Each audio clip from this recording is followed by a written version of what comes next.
ইরানে চলমান সরকার বিরোধী বিক্ষোভে আন্দোলনকারীদের ওপর সহিংস দমনপীড়ন চালানো হলে ওয়াশিংটন দেশটিতে সামরিক হস্তক্ষেপ করতে পারে বলে বারবার হুমকি দিচ্ছেন যুক্তরাষ্ট্রের প্রেসিডেন্ট ডোনাল্ড ট্রাম্প। এরই মাঝে সতর্কতা হিসেবে কাতারে অবস্থিত যুক্তরাষ্ট্রের আল উদৈদ বিমান ঘাঁটির কিছু কর্মীকে ঘাঁটি ছাড়ার পরামর্শ দেওয়া হয়েছে। এ ঘটনায় ইরানে যুক্তরাষ্ট্রের সম্ভাব্য হামলা এবং এর জবাবে দেশটির পাল্টা আঘাতের আশঙ্কা আরও তীব্র হয়েছে। ওয়াশিংটন যদি সত্যি ইরানের হস্তক্ষেপের সিদ্ধান্ত নেয়, তবে তাদের হাতে কি কি বিকল্প রয়েছে এবং সেগুলো কতটা বাস্তবসম্মত। আল জাজিরা এক বিশ্লেষণী প্রতিবেদনে জানিয়েছে, মধ্যপ্রাচ্যের অন্তত ১৯টি এলাকায় যুক্তরাষ্ট্রের স্থায়ী ও অস্থায়ী সামরিক ঘাঁটির এক বিশাল নেটওয়ার্ক রয়েছে।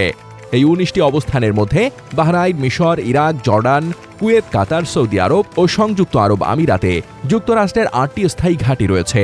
আল উদেইদ হল মধ্যপ্রাচ্যে যুক্তরাষ্ট্রের বৃহত্তম সামরিক ঘাঁটি, যেখানে দেশটির ১০,০০০ সেনা অবস্থান করে। গত বছরের ১২ দিনের যুদ্ধের সময় ইরান এই ঘাঁটিতেই পাল্টা হামলা চালিয়েছিল। এরপরও শেষমেশ সামরিক হস্তক্ষেপ করলে যুক্তরাষ্ট্র কি ইরানের শীর্ষ নেতৃত্বের ওপর হামলা চালাতে পারে? শুরুতেই উঠেছে সেই প্রশ্ন। বিশ্লেষকদের বরাত দিয়ে আল জাজিরা বলছে, ট্রাম্প সংক্ষিপ্ত ও ক্ষিপ্র অভিযান পছন্দ করেন, যেখানে মার্কিন সেনাদের ঝুঁকি ন্যূনতম পর্যায়ে থাকে। সম্প্রতি ভেনেজুয়েলা থেকে দেশটির প্রেসিডেন্ট নিকোলাস মাদুরোকে তুলে নেওয়া এবং ২০২০ সালে ইরাকের বাগদাদের ড্রোন হামলার মাধ্যমে ইরানের ইসলামী বিপ্লবী গার্ড বাহিনী আইআরজিসির কুদস ফোর্সের প্রধান কাশেম সোলাইমানিকে হত্যার ক্ষেত্রেও সেটি দেখা যায়।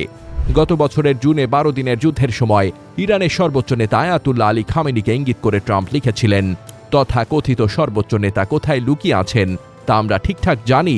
তিনি একটি সহজ লক্ষ্যবস্তু, কিন্তু সেখানে নিরাপদ আছেন। আমরা তাকে সরিয়ে দিচ্ছি না, অন্তত এখন নয়। অস্ট্রেলিয়ার ডেকিন বিশ্ববিদ্যালয়ের মধ্যপ্রাচ্য ও মধ্য এশিয়ার রাজনীতি বিষয়ের অধ্যাপক শাহরাম আকবরজাদেহ মনে করেন, যেহেতু ট্রাম্প ইতোমধ্যে ইরানের সর্বোচ্চ নেতাকে সরিয়ে দেওয়ার ইঙ্গিত দিয়েছেন, তাই এ যাত্রায় হামলা হলে তেমন কিছু করার আশঙ্কা আছে।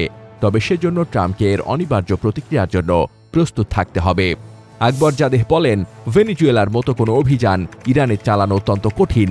মার্কিন হেলিকপ্টারগুলোকে সেখানে অনেক বেশি দূরত্ব অতিক্রম করতে হবে এবং ট্রাম্প তেমন কিছু করতে পারেন, এই আশঙ্কায় ইরানের নিরাপত্তা বাহিনী ইতোমধ্যে সতর্ক অবস্থানে আছে। জনস হপকিন্স ইউনিভার্সিটির আন্তর্জাতিক সম্পর্ক ও মধ্যপ্রাচ্য বিষয়ের অধ্যাপক ভালি নাসর বলেন, ভেনেজুয়েলার ঘটনার পর্যবেক্ষণ হল যুক্তরাষ্ট্র ইরানে খেলার মোড় ঘুরিয়ে দিতে চায়, তবে তারা সেনা পাঠিয়ে দেশটিতে আগ্রাসন চালাতে যাচ্ছে না। এমনকি ইরাক ও আফগানিস্তানে আমরা যা দেখেছি, যুক্তরাষ্ট্র সম্ভবত ইরানে সে ধরনের শাসন ব্যবস্থা পরিবর্তন বা জাতি গঠনের লক্ষ্যে এগোচ্ছে না। বিশেষজ্ঞদের মতে ওয়াশিংটন ইরানে স্থল সেনা পাঠাবে এমন সম্ভাবনা নেই বললেই চলে। এ বিষয়ে অধ্যাপক আকবরজাদেহ বলেন, ট্রাম্প জাতি গঠনকারী নন। দীর্ঘমেয়াদী প্রতিশ্রুতি রক্ষা কিংবা গণতন্ত্র প্রতিষ্ঠায় তিনি বিশ্বাস করেন না। মনে রাখতে হবে, তিনি আফগানিস্তানকে ছেড়ে গিয়েছিলেন, তাই তিনি ইরানের স্থল অভিযানে ঝুঁকি নেবেন না। এটি অত্যন্ত ব্যয়বহুল। ট্রাম্পের অধীনেই যুক্তরাষ্ট্র ২০০১ সালে শুরু হওয়া আফগানিস্তানের দীর্ঘ যুদ্ধ অবসানে চূড়ান্ত পদক্ষেপ নিয়েছিল।